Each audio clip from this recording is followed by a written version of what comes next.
Jeff Hayes, thanks for being on, and I'm going to look forward to you helping people out at our event. And just real quick, what are you going to cover in your workshop? So I'm gonna talk about crowdfunding.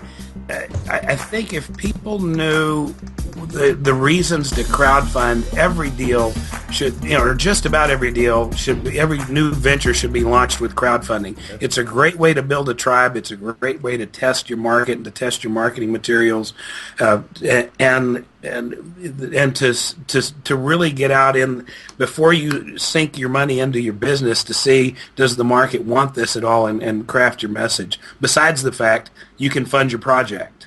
Right. So real quick, just a brief overview of what crowdfunding is. I think most people know, but it might help a little bit. Just what is it? So crowdfunding, I've used Kickstarter, I've used Indiegogo, but it's where you start to assemble a crowd to get people to contribute to your project. What it really is, what cracks me up, is this used to be illegal. It's like you're selling your product before it exists. I literally will put something on saying, and we're going to deliver this a year from now.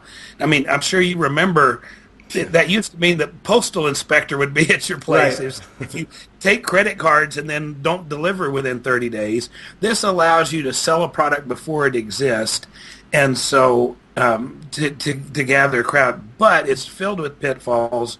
The biggest thing people need to know is there is no crowd.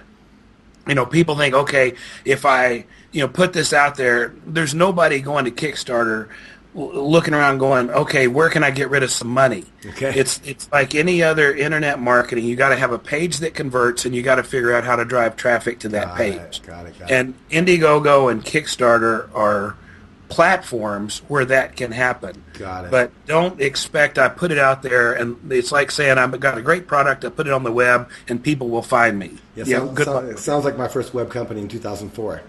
Yes, exactly. Nobody came. So real quick, why you qualified to do this? So I've raised probably $2 million in total on crowdfunding. I'm not a consultant. I don't consult with people on how to do crowdfunding. Matter of fact, I'm launching one this week that we'll probably raise $100,000 in the next 30 days. Nice. For a project.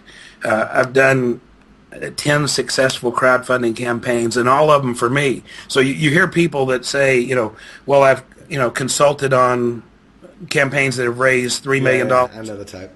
Yeah, but they don't talk about all the ones they've consulted on that raised zero. Right. So you've done it. You've done it successfully. Yeah, you can go to Indiegogo and put my name in there, and my history's there. There's no place to hide. Here's the campaigns. You do the same thing on Kickstarter, and you'll see the history right there. Do you need to have a new company, or let's say my supplement company, Real Dose? Could I just say, could Real Dose do a campaign for a new product and not change our name? Absolutely. Absolutely. This is where, and especially you guys are so far ahead of the game because you already have a customer list. Mm-hmm. My first campaign was for a film called Medical Inc. Mm-hmm. When I started that, I raised $240,000 in the first 30 days. When I started that, I had a Facebook list of 500 people, and that was it. So you start thinking, if you do something and make a and I'll cover this in it needs to be either a mission, an epic mission that people want to get involved with. Mm-hmm. Join us, and together we're going to do something we could never do by ourselves. That's so awesome. It needs to be that, or it needs to be a product that people would like to have, like the Pebble Watch or the Coolest Cooler. Mm-hmm. They wanted that product done.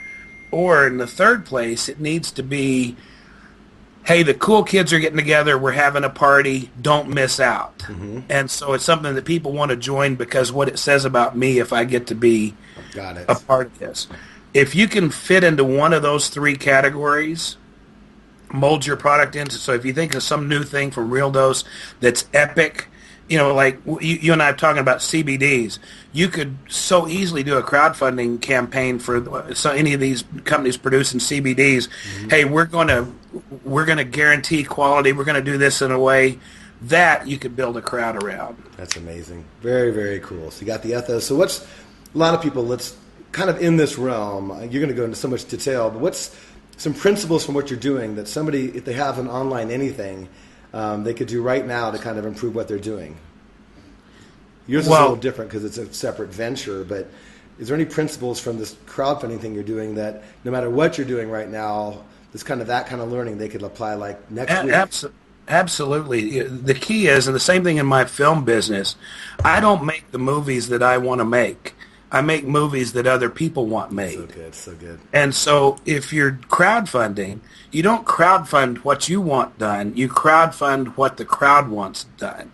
And so this you talk about a universal principle.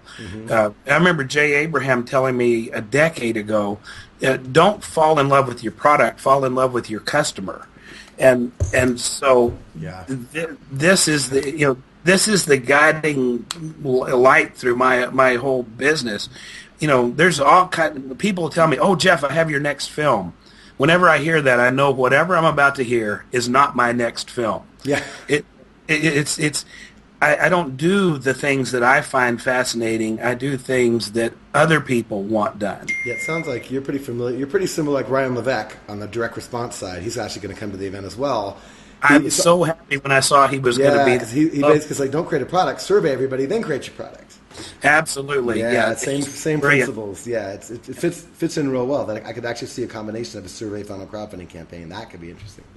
That's pretty cool. Yeah, you're right. We'll broker that. That's fun. So last thing, what are like 2 books kind of on the subject? Because people are going to come, and I think a lot of people are going to come watch you.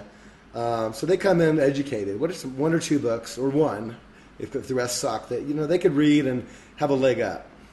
So amazingly enough, I'm one of the world's experts on crowdfunding. But the only reason that's true is because there are no experts on crowdfunding. Right. And so in the Valley of the Blind, the one-eyed man is king. So there's an article on Forbes. If they'll search my name, Jeff Hayes, no E in it, Hays. I read it. There's an article on Forbes that I give 14 really good points. Cool. And that's the closest thing. It's not my ego speaking. There has not been a good book written on crowdfunding. Right. It's time.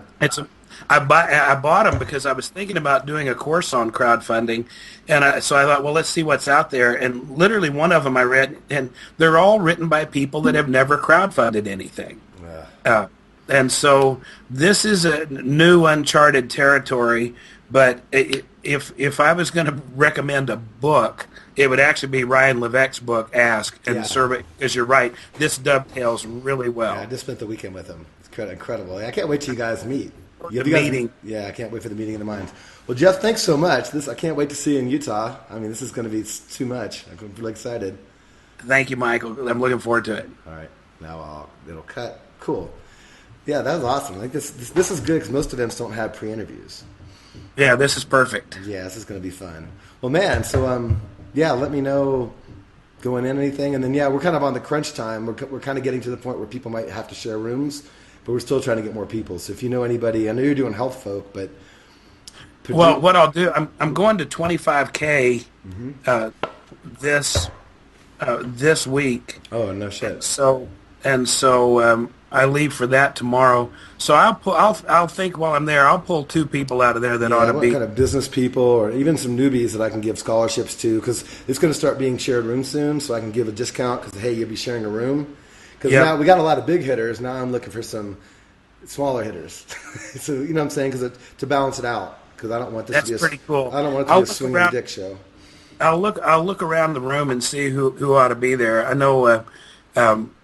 Kellyanne Petrucci is going to be at 25K, and she's already coming. She's already coming. Dan Meredith's coming. He'll probably be there. Dan Meredith is? Oh, yeah. He's become one of my best friends. Oh, that is so great. Yeah, he's been staying in Boulder with me, hanging out. Like we're like the same people when it comes to whiskey. I love Yeah, he's the English version of Love It. Yeah, he's awesome. Yeah, so it's going to be more diverse, and now I'm taking the content more seriously. And yeah, it's just going to be a blast, man. Like it's just. Oh man, that is terrific. Well, man, let me know if you need any help. And up there, let's definitely do some. Maybe I'll introduce you to Ryan before. That'd be great. Yeah, maybe get a 3-way call because this is private stuff. But, Hollister and I don't want to have a mastermind. Everybody's telling us to do a mastermind. I don't want to do it, and I don't think anybody can do it better than Ryan. I've been to every mastermind in the world. I was just at Levex. It's the best one because he's the smartest guy in the room. And Ryan, but it's not fun. It's just, it gets the job done. And we're thinking about partnering with him. and having his mastermind be the back end, right, of ours, and then we'll throw the parties. So we'll come to his masterminds, and then the last day, Hollis and I will throw the party at his masterminds, and we'll just swap leads because I don't want to do it, and I don't think I can do it better than Ryan, and Ryan can't throw an event to save his life. So we might do some business with him. So I just want, I'm going to talk about that. That's perfect, yeah, because I had never heard of him until Dan talked about him at 25K. Then I spent some time with Dan and then read his book, and the guy's a rock star. Yeah, I've known him for 8 years. We got him to start back in Austin. And the first day I met him, I told Dave Gonzalez, because we run an internet marketing party, he asked us for some help, and I said, watch, one day he's going to be bigger than all of us. That was right before he started. But he was already Goldman Sachs, and he's already pedigree. But I was like, yeah, this guy's going to be bigger than all of us real fucking fast. Isn't that great? Yeah, it's awesome. Yeah, I work like 1/10 of what he works. So the guy just fucking works. It's crazy. But anyway, I'll introduce you guys and do the three-way call, or just let you guys talk. So I think before the event, it'd be cool if you guys might be able to do something. If you combine a crowdsourcing session with Ask, yeah, no kidding. Maybe get you guys to a little panel or something. That'd be great. Awesome. I'll introduce you guys. I think you guys have a meeting of the minds. Thank you. Awesome, man. Talk to you later. All right, Michael. Thanks. Bye-bye. Bye.